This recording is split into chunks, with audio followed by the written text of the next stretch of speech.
Powering together. I want to stop and take a moment for us to consider what this meeting's theme means. The powering part is pretty simple. That's the job of a generation and transmission cooperative like Basin Electric. When we say we are powering our member cooperatives, powering our service areas, or powering the members at the end of the line, we can all picture what that means. We take the job of making sure our members have the power they need very seriously. Our staff at Basin Electric works hard with our members on forecasts to help us determine how much power we will need as a co-op family. As a board, we meet continuously to plan for the future of our powering means. We have members who are growing extremely quickly. We have members who are holding steady. We have members who desire more energy, renewable energy, and we have members who prefer to maintain our tried and true fuels. Our members range from relatively new to those who were founding members of the Basin Electric family. So why do we try to go together? Because together makes us stronger. Together in our diversity is something most others can only imagine to enjoy. A bright, bold tapestry of shapes and colors means we can lift one another up when we need to. It means we can make the best decisions possible because we are allowing all voices at the table. Together is how powering together works for Basin Electric. With that, I'd like to introduce my fellow board members. Kermit Pearson represents East River Electric Power Cooperative, District 1 in Madison, South Dakota. He is the Vice President on the Basin Electric Board. Dave Meschke represents District 2, L&O Power Cooperative in Rock Rapids, Iowa. He is the Treasurer on the Dakota Coal and Montana Limestone Boards. Troy Presser represents District 3, Central Power Electric in Minot, North Dakota. He is the Chairman of the Dakota Coal and Montana Limestone Board.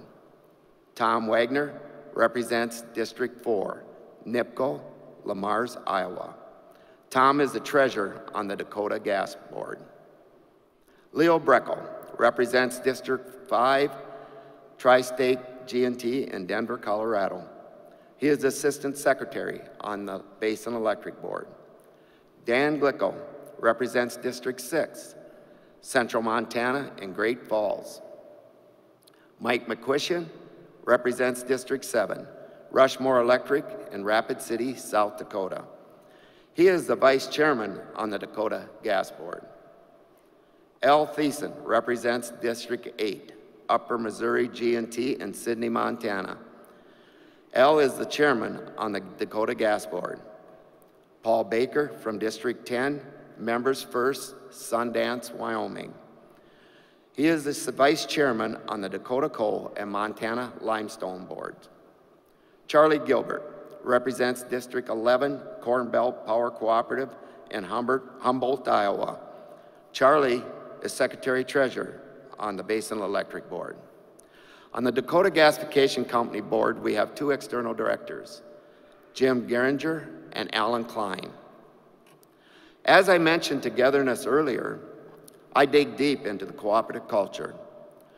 When you're a member of a co-op, you have a voice. Each member is either represented by their elected board member or by their vote. Democratic member control is a cooperative principle and one that we take very seriously. Cooperative culture also hinges on education, training and information, voluntary and open membership, economic participation, autonomy and independence, cooperation among cooperatives, and concern for community. These principles are the threads that we use to weave our cooperative culture. This culture must be strong within our cooperative family.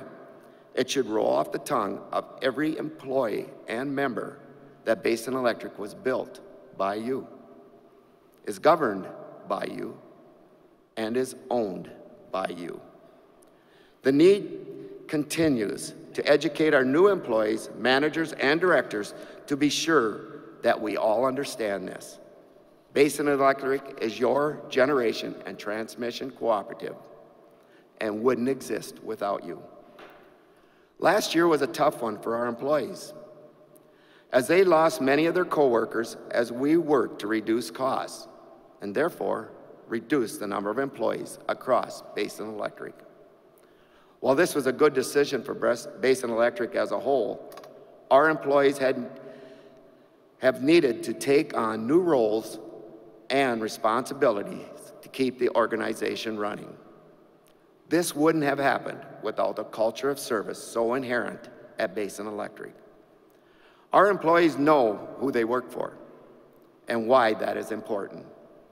Having this ingrained knowledge of who you work for is an important thread in the cooperative culture, and we appreciate their many talents and hard work. Our decisions are not solely tied to our bottom line or to someone's pocketbook. Our membership's needs, near and long term, are what we are thinking about when we make decisions during our board meetings. Our directors gather together across our diverse membership, each one with a voice and a value point of view from their own membership. Service is our greatest product and our greatest value. Knowing that you have a G&T that is willing to move heaven and earth to be sure your members continue to have the power they need is irreplaceable. How do our employees do it? They do it together. How will our membership continue powering 141 members across 9 states? We'll do it together. Thank you.